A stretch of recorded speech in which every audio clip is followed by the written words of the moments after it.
जी welcome back नाज़रीन। तालिबान रजीम और दहशत गर्दों के खिलाफ ऑपरेशन गज़ब लिल हक जारी है। पाक अफवाज की जानिब से फ़ज़ाई हमलों में टेक्निकल इंफ्रास्ट्रक्चर को तबाह कर दिया गया है। दोहा मुआहदे में तालिबान ने अफगानिस्तान में जामे हुकूमत बनाने का वादा किया था, मगर आज यहाँ सिर्फ पश्तून तबका इक़्तिदार पर काबिज़ है, जबकि ताजिक हज़ारा उज़्बुक ग्रोहों को दीवार से लगा दिया गया है। ख़वातीन अपने हुकूक से महरूम हैं, उन पर पाबंदियाँ लगाई गई हैं, रोज़गार छीना जा रहा है, लाखों ख़वातीन की ज़िंदगियाँ दाव पर लगी हैं। अक़लियतों की अगर बात करें तो वो भी सिसक रही हैं। आम अफ़गान भूख और जाबिराना पाबंदियों का शिकार है। अफ़गान सियासतदान भी तालिबान रजीम की पॉलिसी के ख़िलाफ़ खुल कर खड़े हैं।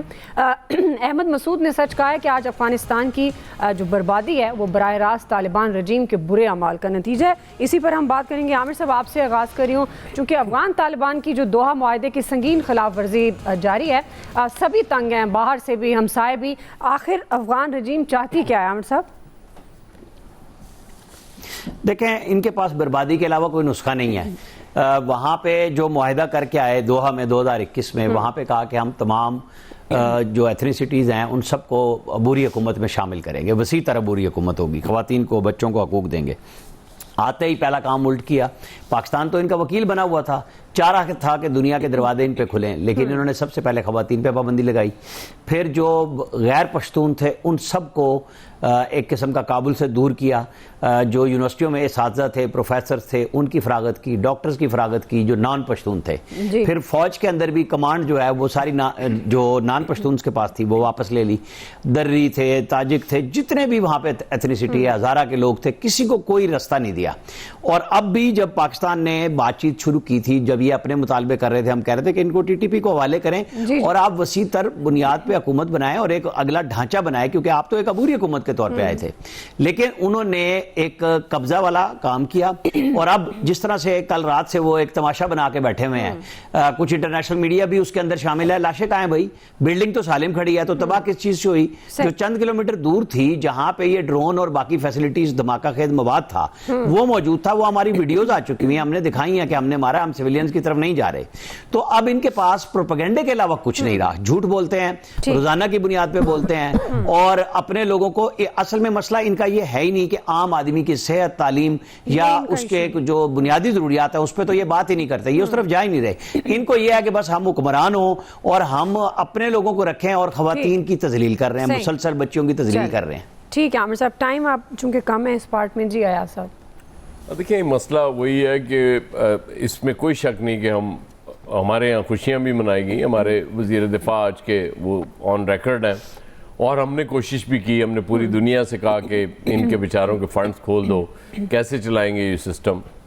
और उसके बाद हालात बिगड़ते बिगड़ते बिगड़ते फिर बड़ा अरसा हम इनको समझाते रहे कि यार वो दहशतगर्द यहाँ आ रहे हैं तुम्हारी तरफ से, उनको रोको, TTP के खिलाफ कार्रवाई करो। क्योंकि हम भी शायद मासूम थे कि समझ रहे थे कि ये दो मुख्तलिफ एंटिटीज़ हैं, लेकिन वक्त ने साबित किया कि एक ही थे। और आज के दौर में मुझे ये नहीं समझ आ रही कि दुनिया भी बज़ाहिर वो बयान शयानी जारी होते हैं, रिपोर्ट जारी होती है UN की भी, लेकिन इस तरह की रिजीम आज के दौर में होना ये पूरी दुनिया के लिए ख़तरा होती है। उसके बावजूद ज़ाहिर है मफादात अपने अपने हैं, इंडिया की सपोर्ट बिल्कुल होगी इनको, इसलिए वो किसी चीज़ की परवाह नहीं कर रहे। और बाकी छोड़े एथनिसिटीज़ को, छोड़े अपने, उनको खवातीन तक को तो राइट नहीं दे रहे, बच्चियां स्कूल नहीं जा सकती, बाकी इनसे क्या तवक्को करेंगे आप? जी इलियास साहब, देखें ये जो सूरत हाल है सबके सामने है कि पहल और जो हुआ, जो इंडिया से गठजोड़ हुआ, जिस तरह पाकिस्तान के यानी कि सरहद पर उधर हमला किया, पाकिस्तान के अंदर मुदाखलत की, दहशतगर्दी की, तो एक लिमिट होती है। दुनिया भर को बताया है इसके बारे में।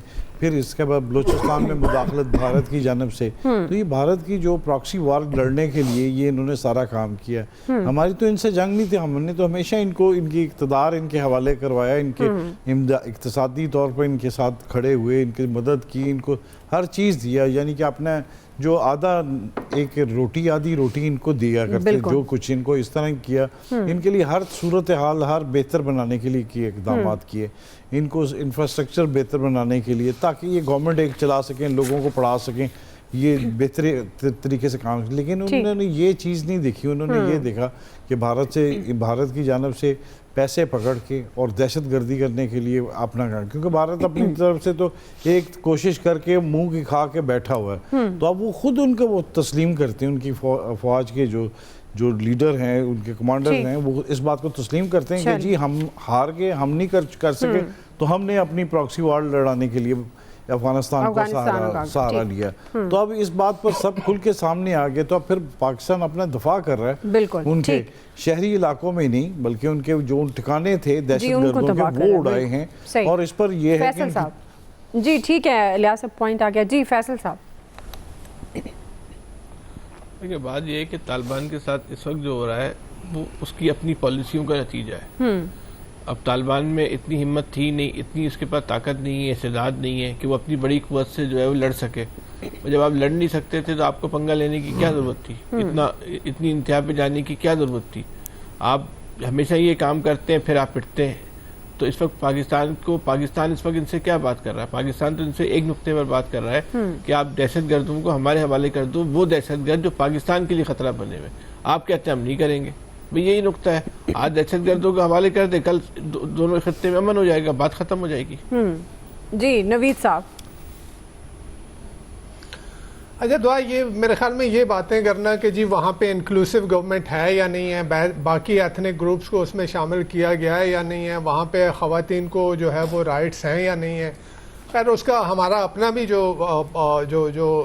रिकॉर्ड है वो भी कोई बहुत अच्छा नहीं है। और जो करज़ई के दौर में और जो पिछली अशरफ गनी के दौर में पश्तूनों को जो साइड पे लगाया हुआ था और जो उस ताजिक बैठे हुए थे वहाँ पे, उस वक्त क्या हो रहा था, तो मेरे ख्याल में इस बात के कतई नज़र इसको साइड पे रख के हमारा इशू ये है कि हमारा जेन्युइन सिक्योरिटी कंसर्न है, आपकी ज़मीन हमारे खिलाफ यूज़ हो रही है, ये नहीं होनी चाहिए।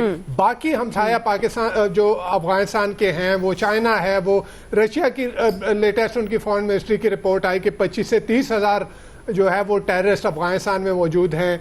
तो जो आपके पड़ोसी हैं उनके जो जेन्युइन सिक्योरिटी कंसर्न्स हैं, आपने ये मुआहदे में, दोहा मुआहदे में लिखा, आपने कमिट किया कि अफगानिस्तान की सरजमीन किसी हमसाये के खिलाफ, दुनिया के किसी मुल्क के खिलाफ नहीं यूज होगी। आप वो कमिटमेंट पूरी करें और हमें भी इसी कमिटमेंट को, यही चीज जो है इसी को जो है वो सामने लेके आना चाहिए। ठीक है जी, वक्त खत्म हो गया, आपको पॉइंट आ गया। आज के एक्सपर्ट से इतना ही, ख्याल रखिए, अल्लाह हाफिज़।